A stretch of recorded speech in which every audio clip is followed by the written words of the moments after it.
a budget hearing for the Department of Personnel and Labor Relations. With me, Rita Paniagua, we have Councilor Majok and Nave, and with us, Richard Alsper. So you've got the floor. Thank you, Council. Well, it looks like I printed a little too many copies here, but I'd like to start out by handing out. Thanks, Dave. That's the whole stack. Other people show up. Okay, cool. Thank you. So start out by giving you a quick rundown of the way the department sits today and the staff that we've got. So in front of you is the current org chart. We have a few things that have moved in the last couple months. So you'll see, obviously, myself. The assistant director position is open. Margaret left on April 10th. So we started interviews for that position. They start this afternoon. And then we've got 4 folks that we call our HR leadership team. That is Ben, who is starting May 28th. So he accepted an offer with us. He's in Pittsburgh, moving up to Syracuse. So he starts May 28th. Lena Robinson is our HR operations manager. Aryeh Teitelbaum is our HRIS manager, and then Lisa Schmidt handles our risk and safety. So those positions have been established for a while. Like I said, Ben is new to the organization starting end of next month. He'll be joining us handling employee and labor relations. And then under that stack, under Ben, we do have 1 vacancy currently that we are posted for. Those interviews start next week. And then under Lena, we have 1 vacant HR specialist position, and that list is officially broken, so we'll start interviews for that position next week as well.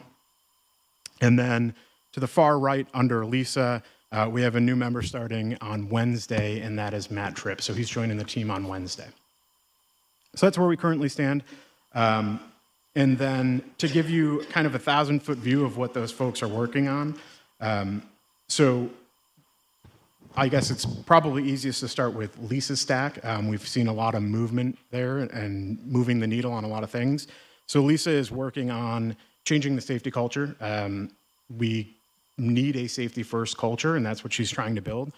And with the budget we had last year, we've worked on a whole slew or suite of trainings for not only her, but the unions, the labor classes as well.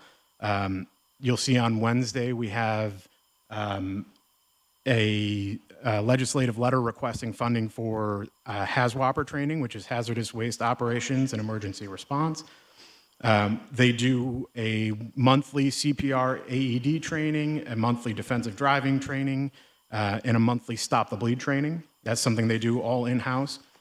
They've gone outside and gotten grant funding to send not only themselves, but folks from the union as well to trainings, including silica training, traffic control, and confined spaces. They also have a noise training. So we're working on this Train the Trainer program where we get grant funding, send Lisa and a handful, usually it's 5 or 6 folks, most of the time out to Albany, get the training, and then they bring that training back and conduct training on site. So we're taking anything we can get in the training world and bringing it back to spread that.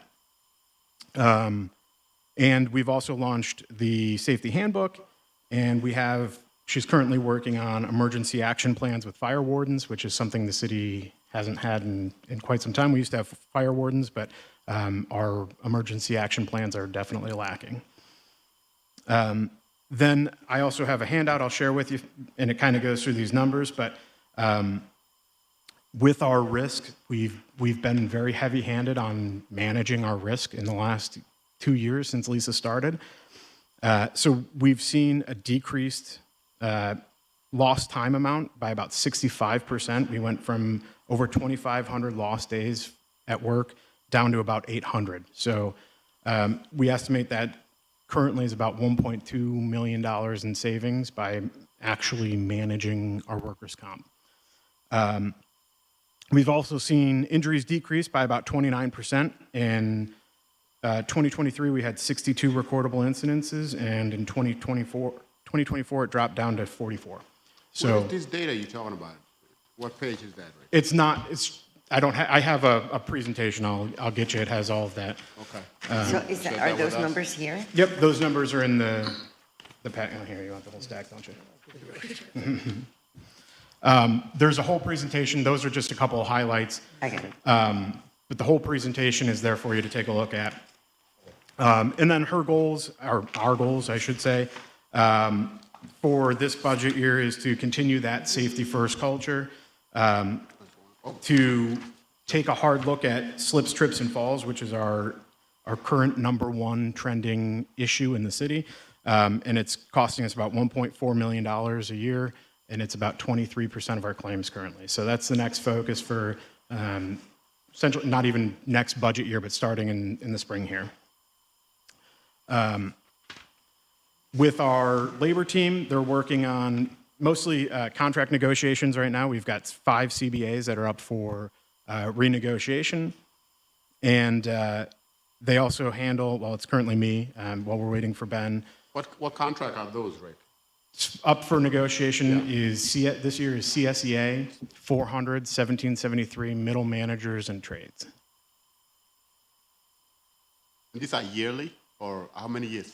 The normal, it varies. Okay. Last time it was a 5-year stint, so we're coming up on closing out the 5th year.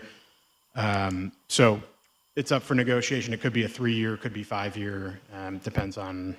So of the employees that you have, the vacancies that you're showing here, how long have they been vacant? The assistant director position has been vacant since April 10th.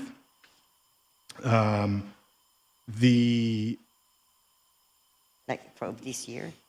Yes, April 10th of this year. Okay. Yep, Margaret just left a couple weeks ago.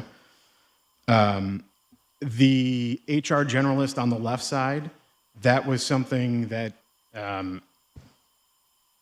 it used to be called the PDC, the Professional Development Coordinator. And we had that, it took me 3 years, and we couldn't find a professional trainer to help with management training. So we're restructuring that to help with the labor team in other ways. Is that new or no? It's not a new position. It's just a change to the position and what we're looking title. for. Yep. Is there while we're on that topic, is there a position specifically for labor, like internal grievances, or do those go through union? And termination and all of that, and hearing before? Yep, so that goes through the left-hand side of the org chart. Michaela and Rajana work together, and we're going to add that. Like I said, it used to be a training position. So that's the HR generalist. Yep, that will help with those grievances. We've had 20 since the beginning of the year, and we've got about 7 going to arbitration right now. So it is a very heavy workload. A lot of other places average 5 or 6 a year. We're at 20, and it's April. So, But since when has it been open, that position? that position has technically been open for 3 years. Okay. Yep, And then the but under a different description. name, Yep. exactly. And then Specialist? the specialist. And the specialist has been open. Sorry, The specialist. specialist has been open for. It's probably been about 4 months, but that delay was because of the county, and we just found out we broke the list, so we're able to start recruiting outside civil service. Okay. So which position was open for 3 years? It's currently listed as the HR generalist. This Or one, generalist? Yep, it's on the far Way left-hand down, side. right? right here. Wait, okay. So that was the professional development coordinator, and that was a push from some folks that aren't here anymore. So realizing that it took us 3 years and we couldn't fill that role, we were pivoting to a generalist to help with the influx in labor. What was the struggle? Why couldn't it be filled? Is it just, Professional development is a very niche thing, and our pay doesn't align. Our pay and expectations for what that role would need to do don't align with what the market has available right now. So an HR generalist would assist with whatever is needed, really. Yep. Yeah. And right now, the biggest fill is to help that staff with labor relations, because those 20 grievances that's all falling on me right now. And of course, you're looking for an assistant director, I'm sure. Yep, those interviews start this afternoon. So the labor attorney, how long has that been open? It's not technically an opening in our position. We have a labor attorney. It's just kind of an oversight thing. They assist with that position, but they're not in our office. And we do have one. Oh, okay. But it's not in, okay. Yeah. Through the law department? Yep, through the law department. They provide us an attorney. And the safety, all of the safety program we offer across the board to every department. Correct, yep. It could be from heavy to something that wouldn't be that damaging or dangerous. Yeah, so the safety team helps with, I mean, even in our administrative departments, they're assisting with evacuation plans and things like that, all the way up to training heavy equipment operators or MEOs, mobile equipment operators over at DPW. So they run the entire gamut of training across the city. So along those lines, because there is something that just as chair of public safety is something I have seen with the police where they have their own HR department, right? Is that stipulated by the contract or is that just operation kind of approach? Just operation. So how do you, as a director of human resources here, how do you manage that? Considering that there's do they report to you or do they have their own? They have their own reporting structure. We provide assistance when we're needed and when we can, but they have their own reporting structure. Is that efficient? I would argue no, but. So let me ask you this. So right now, do you feel you don't have enough staff to handle the load of claims coming in, or? Yes. Talk to me a little bit about that. So I would argue that we are understaffed. The struggle that we find ourselves in is whenever other departments grow, HR needs to grow with it, right? So if we don't grow while other departments are growing, the services that we can provide get diluted because you have more folks asking for help, more managers needing help, more individuals needing help, and we stay the same size, they're outgrowing us. So with a more timely delivery on your department's part, then that $2 million in savings in workers' comp, for example, could be a lot more. Absolutely. So HR alone should be, bare minimum is about one person per 100, understanding that it dips a little bit based on the number of employees, but it should hover around one for organizations our size, and one per 100, and that's without safety-sensitive positions and without contracts. We have 9 contracts that we manage, and the vast majority of our employment is safety-sensitive. And currently, we're fully staffed. We're at 0.59 per 100. And if you include safety, which doesn't technically count, they should have their own ratio, we're at 0.77 per 100. So Are you saying that 1 per 100? Yep. You just don't have it. Correct. We don't have Okay. that. So if you put in the conversation all these departments that have their own HR person, if you put that into consideration, you wouldn't get to that ideal number you are looking for. Correct. If we added SPD having their HR professionals, I mean, we're still under that one number. But there's technically 2 folks over there at SPD. So per 100, that would be 20. You're looking at about 20, right? About 22 folks. And would we make have us 32 fully staffed. departments, right, Corey? 32, Corey?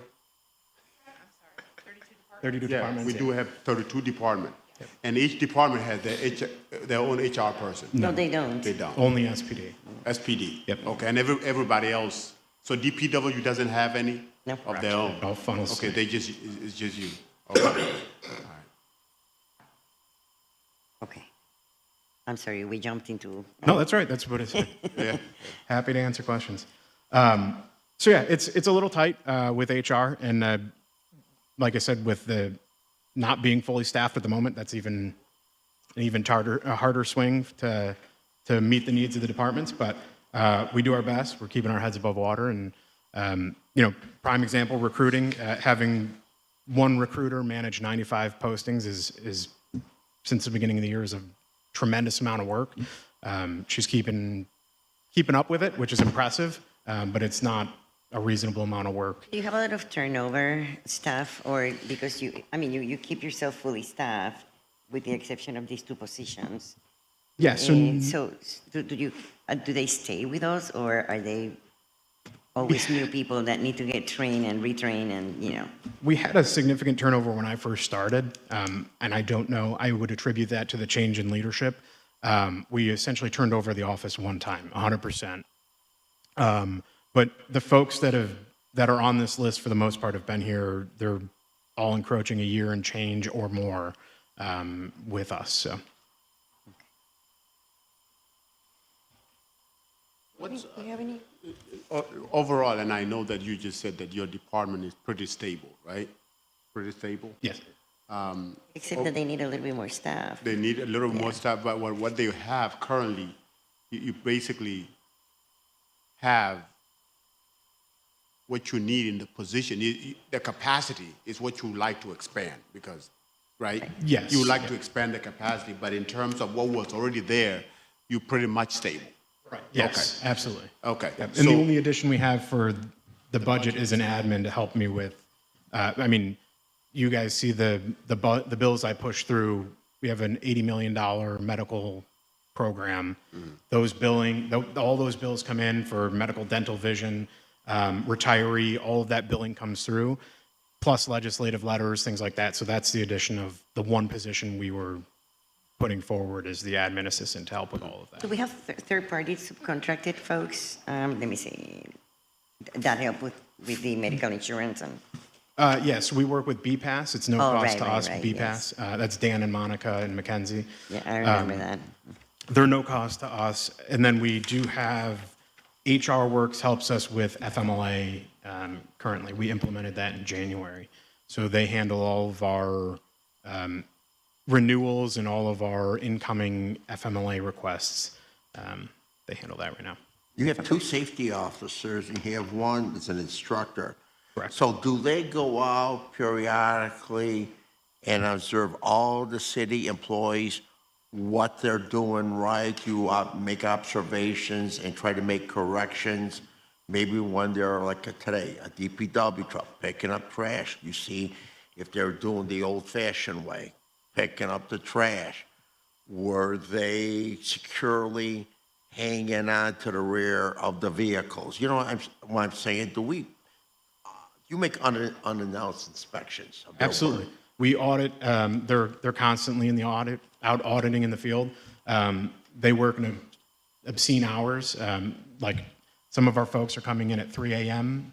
during the winter time to catch the end of the night shift and to catch the beginning of the morning shift. So they're working all sorts of hours to accommodate as many the many shifts that we work to be out in the field and observe and Right. unfortunately Make sure that- sometimes issue write-ups and yeah. One of the issues, and I've brought this up before, I would like to see some of our DPW workers, because I usually am watching them, they are at the end, and there's a lot of stop and go, but I'm afraid if one of the workers falls to the ground, maybe needs like a helmet, and like a safety helmet. That's where my concern is, though. Absolutely, we can. Because the stop and go, I saw an incident where there was a flatbed truck, and they thought they had it secured, and it was all picnic tables, and it all flew, right on the ground, streets, and I'm always worried if they're working in the back. Again, are their safety also, at risk? When Absolutely. one person is there on a flatbed, and they're like keeping these tables or whatever you're holding from falling. If there's an accident, a hole or something, we're concerned about that sudden stop. Absolutely. So I see that you're eliminating the equipment operator instructor, correct? Correct. So then under who's gonna inherit the responsibilities of that position? So it's not a true elimination. We elevated that position from a safety training instructor from the equipment operator instructor to the safety training instructor. Okay, And that's the role Matt Tripp is filling. okay. Yeah. So multicultural, is that Mr. Hunter, right? Sorry? Multicultural specialist. Correct. That's Rajana Hunter. That's Mr. Hunter. And then the personnel analyst, I'm on page 88. The personnel analyst, you said that 3.525. Correct. Is that, what, could you break that down for us? So 3 people and a part-timer, is that? So that, if I'm not mistaken, that was because of the salary cut last year that we took. We couldn't, it wasn't a whole position. It was a set salary amount that was cut from our budget, so it equated to 3.25. Correct? Is that? Yeah. Okay. So last year, when we went through budget, we were told, I can't remember the exact number, X amount is coming out of the salary line. Okay. It wasn't the equivalent of full-time positions. And so- you're making it that a full-time, that's why there's 4. Yes, we do. Okay. Yeah, we need that. So the HR Works and the BPAS, which we subcontract with, correct? Correct. Where are they here in your budget? I don't They see come out of that. the well, BPAS is no cost to us. Okay. And then HR Works comes out of our professional services line. Which we don't, I'm not is- seeing. I don't have that page. It's on page 89. It's budget 541,500. Which I don't have. It's okay. There, you want mine? No, it's okay. All right. It's the professional services line that it comes out of. So what would the temporary services be? Would there be an intern? Interns, yes. Interns? Yep. Summer help. Got it. I found We it. tend to bring on summer help with the influx of, we influx about 300 or so employees in the summer for parks. So we usually bring in temp help, interns, or, like I said, summer help to help us take care of the influx at parks. Okay.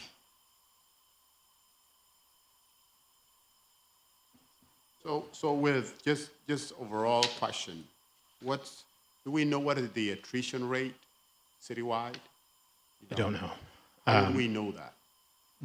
We would need, either a lot of communication and notes, handwritten notes, or a system. So most places can run it through their HRIS. They can pull their data points. Right. We just don't have AS that. 400 doesn't track any of that data. Yeah. We'd have to manually calculate everything out. So I presume that if we don't have that, we don't know, how do we do exit interviews? We kind of don't at this point. We do them upon request, essentially. We offer them, and then if they want one, we'll schedule it, but we don't ask multiple times for people to do exit interviews like we should. Because that data is incredibly valuable to It know is. why people It are is. leaving the organization. It is. And without a place to capture that data, that's another struggle Let me point. go a little bit into the rabbit hole as well. Yeah, So when new employees come in, orientation, how do you do it? So we get a notification via DocuSign that new folks are starting. And then we set up classes essentially. So every other Wednesday, we have an onboarding class where all those people show up. And then we walk them through the basics of HR. We get them their paperwork done. And then we do an orientation. So that's onboarding. And then we do an orientation once a month where we go over sexual harassment training and things like that. So it's kind of we double dip on everybody. We get your paperwork and the requirements done. And then later on in a cohort monthly, we do more training. Then on average, how many do you onboard? It A varies month. from sometimes we have 10, sometimes we've got 45. It varies by month. In the summer, it's, like I said, the influx of 300 people to parks is, we pack those orientations. That's tough, man. Yeah. That's tough. So in this slide that you are showing here, Yes. and it doesn't have a number in the page, but I lost mine. I gave them all mine. Later, do you have one more of those? Appreciate it. so in 2024, there were, the claims were 225, give and take, I'm sure. And the total cost of those claims went down by quite a bit. Yeah, so Even though there were more claims, they were like smaller kind of injuries. Is that what that means? They could be smaller injuries. So the increase or uptick in claims is standard for a change in culture. So the way safety professionals look at that, excuse me, myself included in HR, is with the increase in frequency, that's letting us know that people are coming to us when there's a problem. So they might file a claim. It could be a simple, I cut my finger, could be the claim. But it doesn't rise to the level of, or beyond first aid. So it's not costing us money, or minimal amounts of money, I should say. So the increase in frequency is good. That means they're letting us know when things are going wrong. And the decrease in severity is great. Is good. So people are talking, they're communicating with us, letting us know what's going on in the safety world, which is giving us the opportunity to correct those things. Some of those things, like I said, could be simple first aid, basic stuff, but they're telling us, and when we do our investigation, so those two safety folks on my team, the two safety officers, are looking into 136 claims a year. So they do a whole analysis of that and try to mitigate that from happening again. So if it's a simple first aid thing, I cut my finger, we look at the tool and we say, are there safeguards we can put in place to eliminate that from happening again?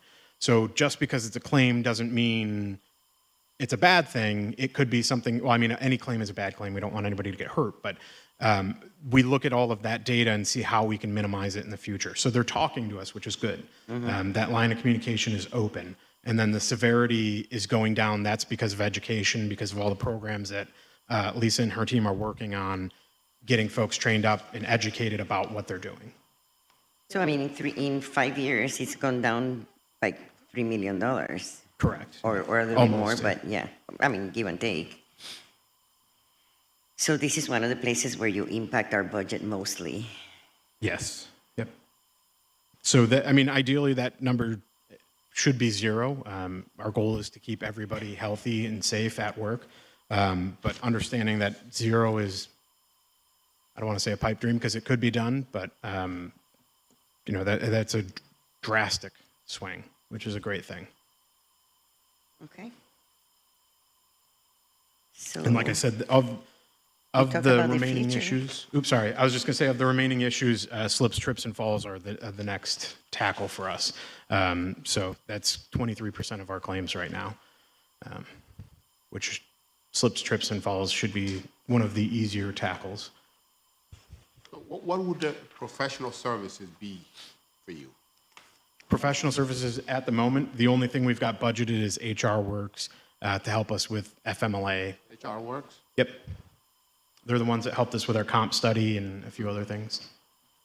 So is that, and that's about 39, right? Correct. Yep. So there was this year, I'm on page 89. this current year, it was 44.9 because there was an implementation fee. And then that's the only professional services we have in our budget is them helping us with FMLA. That's ongoing? Correct.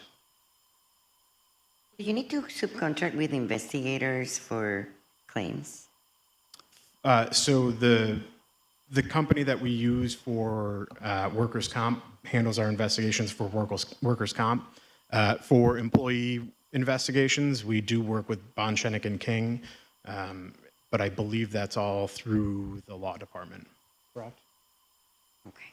Is that they do all of our law handles all of our billing for that, which we try not to do often. So that doesn't impact your budget in any way? Correct. Yep. Okay. Okay. Marty, you have anything else or Sean? No. I'm all set too. Is there anything you want to tell us? No, just with the team we've got, they're killing it, and you know anything beyond would be a huge asset to the city. Like I said, the more everybody else grows, the more we should grow, and to be able to keep up a bare minimum standard of treatment for our clients, which is all the employees here. Can I, before we go, one last question. So all of this modernization of payroll and all of this huge conversation we've been having, where are you with all this? So REA helps us with that. So he is implementing timekeeping. He's working with the folks that are rolling out SWC, with the whole presentation that we did 2 weeks ago now, he's working on all of that. And if and when we move to a modern system, he will be the person that implements And that. you will be responsible, your office. When? Yes. When? Well, I meant depending on what it is what I meant on the if part. When we move to a system, he will be the implementer. And it will be your office who will be the umbrella of all of the other departments. So your department does not include SPD and the fire department, am I correct? Not now. That's another, SPD has its own HR department. same thing with fire department. Fire, they technically don't have an HR department, so we help fire when they need help, but But the statistics, will that come out of your department, like with injuries, or is that? yes. Okay, so if there's a firefighter's injured, all those that come to your, Well, yes and no. So they're technically 207C, which is different than comp. So Right. it doesn't affect our comp numbers, but it does affect our numbers overall. Okay. So 207 is just, it's like workers' comp, but it's for fire, public safety only, fire and but you police. still have to go through the same process. Similar, yes. Right, and I mean, are you is there employees, their safety concerns, any other issue? Correct. Yep. Okay. So SPD having their own HR, once we adopt that new modernization system, when the time comes, are they gonna come over, or they're just gonna be totally alienated from us? To my knowledge, there's no plan to bring them over to my department. But So then we will be dealing with two different programs. I would say maybe one step at a time, right? yeah, I think Let's that's let's get it up and running for the We folks that welcome we it, oversee, and but- then we'd like to bring SPD as much into the fold as is feasible and makes sense for their operation. Bring or them our in, right? operation. It makes Right. sense. Okay. Right. Okay, then if that's it, then that's awesome. it. Thank you. We adjourn the meeting.